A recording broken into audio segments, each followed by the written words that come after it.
जय जगन्नाथ। प्रिय दर्शक बंधु, आपण केबे अनुभव करिसंती कि कठिन परिश्रम करिबा परे भी घरे अभाव अनटन लागी रहुछि?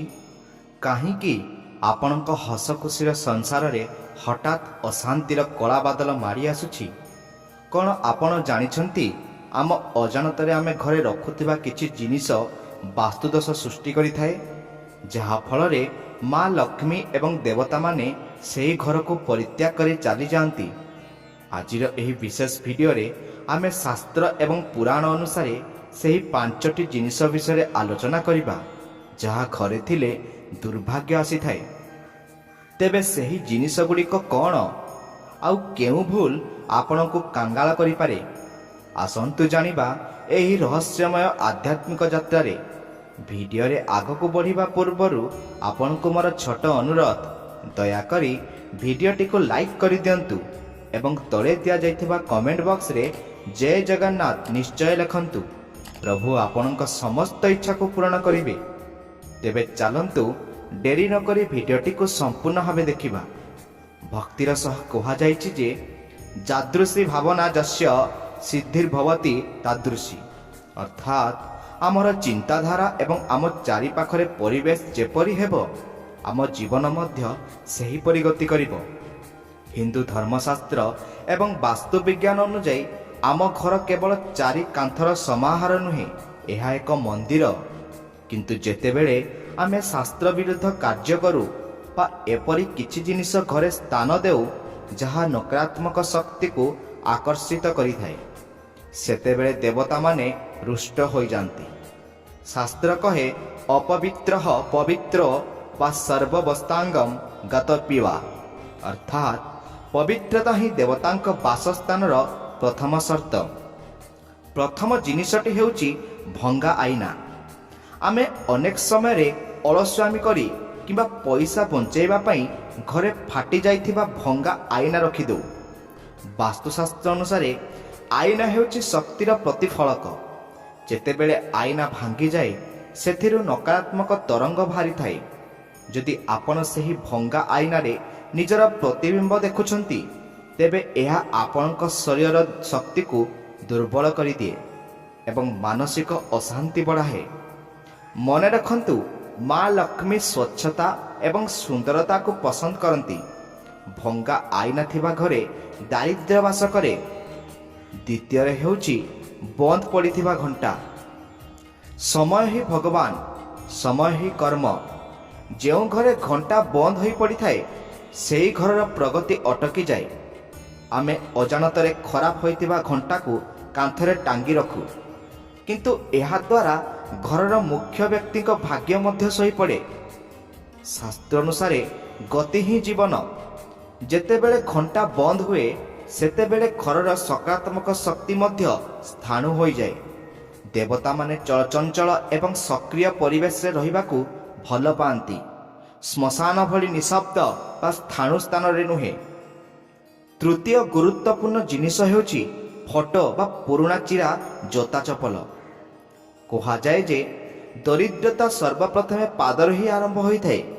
जेउ माने निज घरर मुख्य द्वार पाखरे चिरा किंबा अदरकारी जोता चपलर गदा करी रखंती सेमानंक घर को सौभाग्य प्रवेश करि पारे नाही।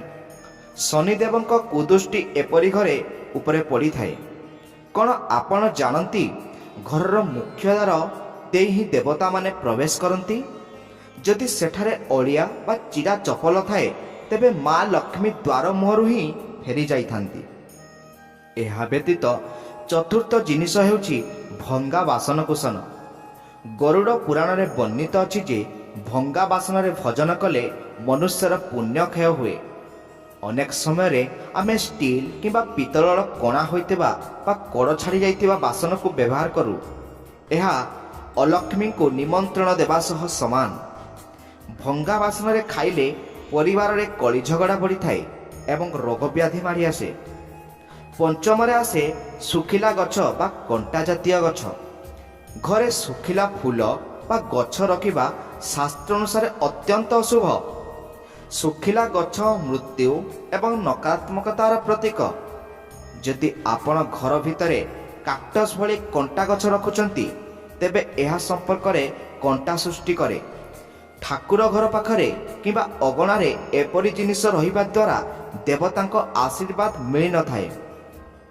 ଏହିସବୁ ଜିନିଷ ବ୍ୟତୀତ ଆମର ଆଚାର ବ୍ୟବହାର ମଧ୍ୟ ବହୁତ ଗୁରୁତ୍ୱପୂର୍ଣ୍ଣ।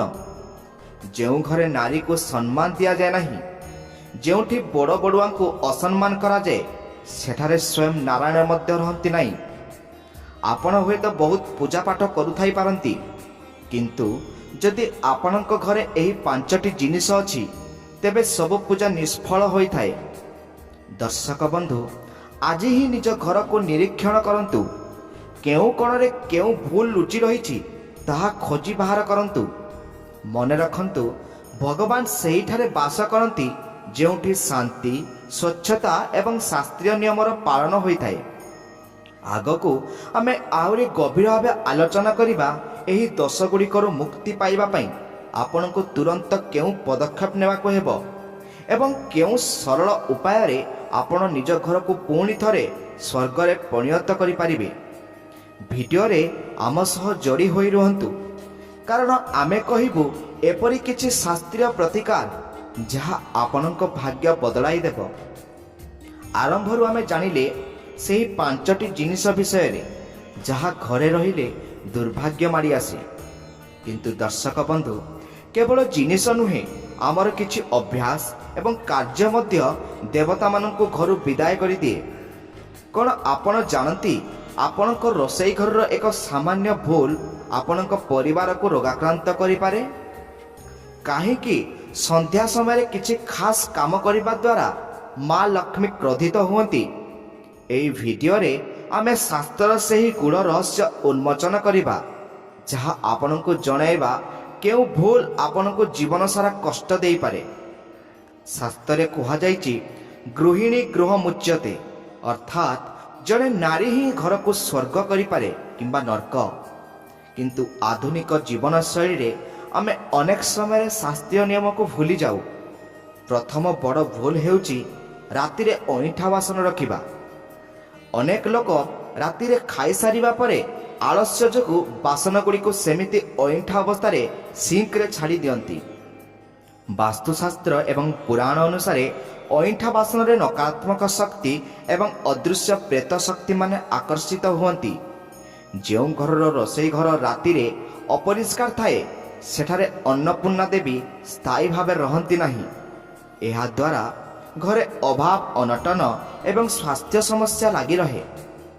ଦ୍ୱିତୀୟରେ ହେଉଛି ସନ୍ଧ୍ୟା ସମୟରେ ଶୋଇବା ବା ଝାଡ଼ୁ କରିବା। ସନ୍ଧ୍ୟା ସମୟ ବା ଗୋଧୂଳି ବେଳା ହେଉଛି ଦେବତାଙ୍କ ଆଗମନର ସମୟ। ଏହି ସମୟରେ ଘରର ମୁଖ୍ୟ ଦ୍ୱାର ଖୋଲା ରହିବା ଉଚିତ ଏବଂ ଘରେ ଦୀପ ଜଳିବା ଉଚିତ।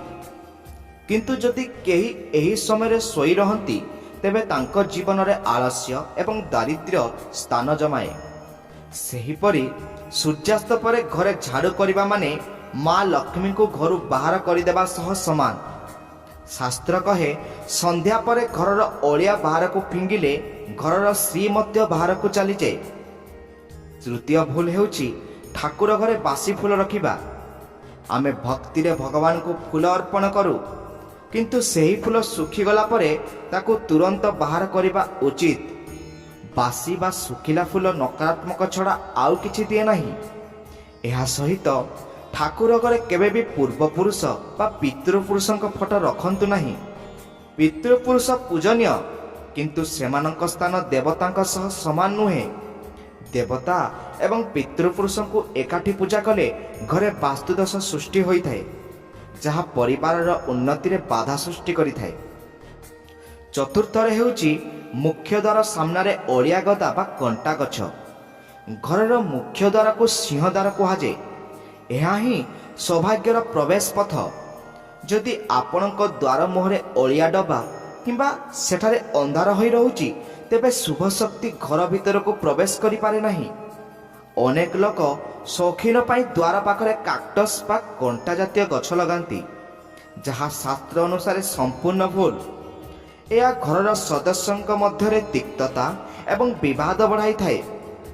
ପଞ୍ଚମ ଏବଂ ସବୁଠାରୁ ଗୁରୁତ୍ୱପୂର୍ଣ୍ଣ କଥା ହେଉଛି ଅନ୍ନର ଅପମାନ। ଯେଉଁ ଘରେ ଖାଇବା ଥାଳିରେ ଅଇଁଠା ଛଡ଼ାଯାଏ, ବା ଖାଦ୍ୟକୁ ଫିଙ୍ଗାଯାଏ ସେଠାରେ ମା ଅନ୍ନପୂର୍ଣ୍ଣା କାନ୍ଦନ୍ତି। ଖାଦ୍ୟ ହିଁ ବ୍ରହ୍ମ। ଯଦି ଆପଣ ଅନ୍ନକୁ ସମ୍ମାନ ଦେଉନାହାନ୍ତି ତେବେ ଯେତେ ଧନ ଅର୍ଜନ କଲେ ମଧ୍ୟ ଶେଷରେ ଆପଣଙ୍କୁ ଅଭାବର ସମ୍ମୁଖୀନ ହେବାକୁ ପଡ଼ିବ। ଏହି ସବୁ ଭୁଲ ଆମ ଜୀବନରେ ଧୀରେ ଧୀରେ ଦୁର୍ଭାଗ୍ୟ ନେଇ ଆସିଥାଏ। ଆମେ ଭାବୁ ଏହା ସାମାନ୍ୟ କଥା, କିନ୍ତୁ ଏହି ଛୋଟ ଛୋଟ ଭୁଲ ହିଁ ବଡ଼ ବାସ୍ତୁଦୋଷର କାରଣ ସାଜେ। ମନେ ରଖନ୍ତୁ, ଭଗବାନ ଶ୍ରୀକୃଷ୍ଣ ଗୀତାରେ କହିଛନ୍ତି ଯେ ଶୁଚିନାମ ଶ୍ରୀମତାମ ଗହେ ଯଜ୍ଞ ଭ୍ରଷ୍ଟ ବିଜାୟତେ, ଅର୍ଥାତ୍ ପବିତ୍ର ଏବଂ ଶୁଦ୍ଧ ଘରେ ହିଁ ଦେବତା ଏବଂ ଶୁଭ ଆତ୍ମାମାନେ ବାସ କରନ୍ତି। ଦର୍ଶକ ବନ୍ଧୁ, ଯଦି ଆପଣଙ୍କ ଅଜାଣତରେ ଏହିସବୁ ଭୁଲ ହେଉଛି ତେବେ ବ୍ୟସ୍ତ ହୁଅନ୍ତୁ ନାହିଁ। ଶାସ୍ତ୍ରରେ ପ୍ରତିଟି ସମସ୍ୟାର ସମାଧାନ ମଧ୍ୟ ରହିଛି। କିପରି ଆପଣ ଏହିସବୁ ନକାରାତ୍ମକତାକୁ ଦୂର କରି ଘରକୁ ପବିତ୍ର କରିବେ, କେଉଁ ଏକ ସରଳ ମନ୍ତ୍ର ବା ଉପାୟ ଆପଣଙ୍କ ଘରକୁ ଧନ ଧାନ୍ୟରେ ଭରିଦେବ। ଆମେ ଆଲୋଚନା କରିବା କେଉଁ 5ଟି ଶୁଭ ଜିନିଷ ଘରେ ରଖିଲେ ଦେବତାମାନେ ଚିରକାଳ ପାଇଁ ଆପଣଙ୍କ ଘରେ ବାସ କରିବେ।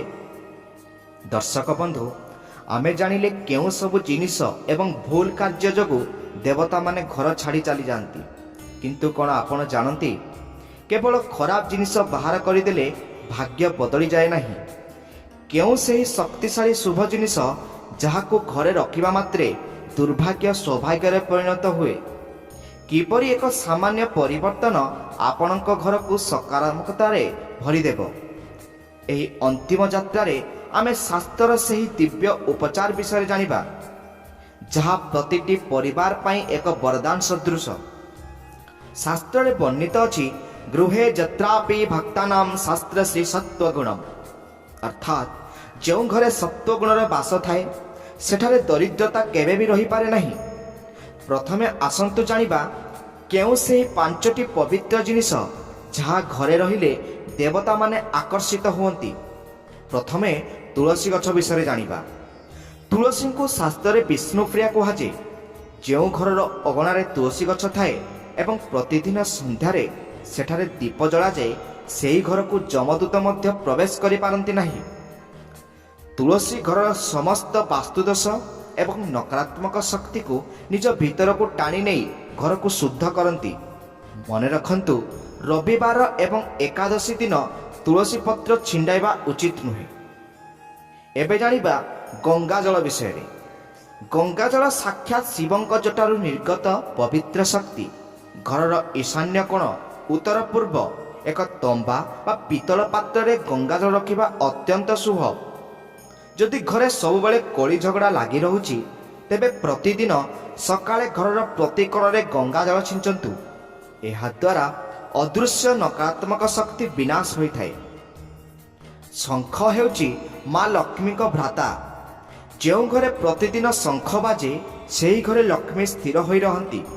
ଶଙ୍ଖର ଶବ୍ଦ ବାୟୁମଣ୍ଡଳରେ ଥିବା କ୍ଷତିକାରକ ବ୍ୟାକ୍ଟେରିଆ ଏବଂ ନକାରାତ୍ମକ ତରଙ୍ଗକୁ ନଷ୍ଟ କରିଦିଏ। ଠାକୁର ଘରେ ଏକ ଦକ୍ଷିଣାବର୍ତ୍ତୀ ଶଙ୍ଖ ରଖିବା ଦ୍ୱାରା ଧନର ଆଗମନ ବୃଦ୍ଧି ପାଇଥାଏ। ଗୋମୟ ଏବଂ ଗୋମୂତ୍ର। ହିନ୍ଦୁ ଧର୍ମରେ ଗାଈ ହେଉଛନ୍ତି 33 କୋଟି ଦେବତାଙ୍କର ବାସସ୍ଥାନ। ଶାସ୍ତ୍ର ଅନୁସାରେ ଗୋମୟରେ ମା ଲକ୍ଷ୍ମୀ ଏବଂ ଗୋମୂତ୍ରରେ ମା ଗଙ୍ଗା ବାସ କରନ୍ତି। ସପ୍ତାହରେ ଅନ୍ତତଃ ଥରେ ଘର ପୋଛିବା ପାଣିରେ ଟିକେ ଗୋମୂତ୍ର ମିଶାଇଲେ ଘରର ଦାରିଦ୍ର୍ୟ ଦୂର ହୋଇଥାଏ। ମୟୂରପୁଚ୍ଛ।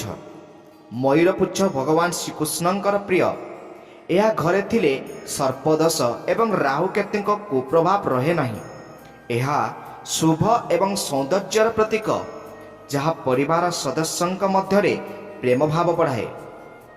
ଏବେ ଆସନ୍ତୁ ଜାଣିବା ସେହି ବିଶେଷ ଉପାୟ ବିଷୟରେ, ଯାହା ଆପଣଙ୍କ ଜୀବନ ବଦଳାଇ ଦେବ। ଯଦି ଆପଣ ଅନୁଭବ କରୁଛନ୍ତି ଯେ କେହି ଆପଣଙ୍କ ଉପରେ ତନ୍ତ୍ରମନ୍ତ୍ର ବା ଖରାପ ଦୃଷ୍ଟି ପକାଇଛି, ତେବେ ଶନିବାର ଦିନ ଘରର ମୁଖ୍ୟ ଦ୍ୱାରରେ ଏକ କଳା କପଡ଼ାରେ ଫିଟିକିରି ବାନ୍ଧି ଝୁଲାନ୍ତୁ। ଏହା ସମସ୍ତ ନଜର ଦୋଷକୁ ଶୋଷି ନେବ ଏବଂ ପ୍ରତିଦିନ ସକାଳେ ଉଠିବା ପରେ ନିଜ 2 ହାତର ପାପୁଲିକୁ ଦେଖି ଏହି ମନ୍ତ୍ର ପାଠ କରନ୍ତୁ। ମନ୍ତ୍ରଟି ହେଉଛି, କରାଗ୍ରେ ବସତେ ଲକ୍ଷ୍ମୀ କର ମଧ୍ୟ ସରସ୍ୱତୀ କର ମୂଳେ ତୁ ଗୋବିନ୍ଦ ପ୍ରଭାତେ କର ଦର୍ଶନମ୍। ଏହାଦ୍ୱାରା ଆପଣଙ୍କ ଦିନ ସକାରାତ୍ମକ ଭାବରେ ଆରମ୍ଭ ହେବ ଏବଂ ଭାଗ୍ୟ ଆପଣଙ୍କୁ ସାଥ ଦେବ। ମନେ ରଖନ୍ତୁ, ଭକ୍ତି ବିନା ଶକ୍ତି ମିଳେ ନାହିଁ। ଆପଣ ଯେତେ ବାସ୍ତୁ ଟିପ୍ସ ପାଳନ କଲେ ମଧ୍ୟ ଯଦି ଆପଣଙ୍କ ମନରେ କପଟ, ଈର୍ଷା ବା ଅହଙ୍କାର ଅଛି, ତେବେ ଦେବତାମାନେ କେବେ ବି ପ୍ରସନ୍ନ ହେବେ ନାହିଁ। ଦେବତାମାନେ କେବଳ ପରିଷ୍କାର ଘର ଖୋଜିଥାନ୍ତି, ସେମାନେ ଏକ ପରିଷ୍କାର ହୃଦୟ ମଧ୍ୟ ଖୋଜନ୍ତି। ଘରୁ ସେହି 5ଟି ଅଶୁଭ ଜିନିଷକୁ ଆଜି ହିଁ ବାହାର କରନ୍ତୁ ଏବଂ ଏହି ଶୁଭ ଅଭ୍ୟାସ ଗୁଡ଼ିକୁ ଆପଣାନ୍ତୁ। ଦେଖିବେ ଅଳ୍ପ ଦିନ ମଧ୍ୟରେ ଆପଣଙ୍କ ଘରେ ହସ ଖୁସି, ଶାନ୍ତି ଏବଂ ସମୃଦ୍ଧିର ଲହରୀ ଖେଳିଯିବ। ମା ଲକ୍ଷ୍ମୀ ଆପଣଙ୍କ ଘରେ ସ୍ଥାୟୀ ଭାବେ ବାସ କରିବେ। ଦର୍ଶକ ବନ୍ଧୁ, ଆଶା କରୁଛି ଆଜିର ଏହି ଶାସ୍ତ୍ରୀୟ ଆଲୋଚନା ଆପଣଙ୍କୁ ଜୀବନର ଏକ ନୂଆ ଦିଶା ଦେଇଥିବ। ଯଦି ଆପଣଙ୍କୁ ଏହି ଭିଡ଼ିଓଟି ଭଲ ଲାଗିଥାଏ ତେବେ ଭିଡ଼ିଓଟିକୁ ଲାଇକ୍ କରି ନିଜ ପ୍ରିୟଜନଙ୍କ ସହ ସେୟାର କରନ୍ତୁ, ଯାହାଦ୍ୱାରା ସେମାନେ ମଧ୍ୟ ଏହି ଦୋଷରୁ ମୁକ୍ତି ପାଇପାରିବେ। ଏବଂ ଆପଣଙ୍କର କୌଣସି ପ୍ରଶ୍ନ ଥିଲେ କମେଣ୍ଟ ବକ୍ସରେ ନିଶ୍ଚୟ ଜଣାନ୍ତୁ। ଭଗବାନ ଆପଣଙ୍କର ଏବଂ ଆପଣଙ୍କ ପରିବାରର ମଙ୍ଗଳ କରନ୍ତୁ। ପ୍ରଭୁ ଜଗନ୍ନାଥ ସମସ୍ତଙ୍କୁ ସୁଖ ଶାନ୍ତିରେ ରଖନ୍ତୁ। ଜୟ ଜଗନ୍ନାଥ। ଓମ୍ ନମୋ ନାରାୟଣ।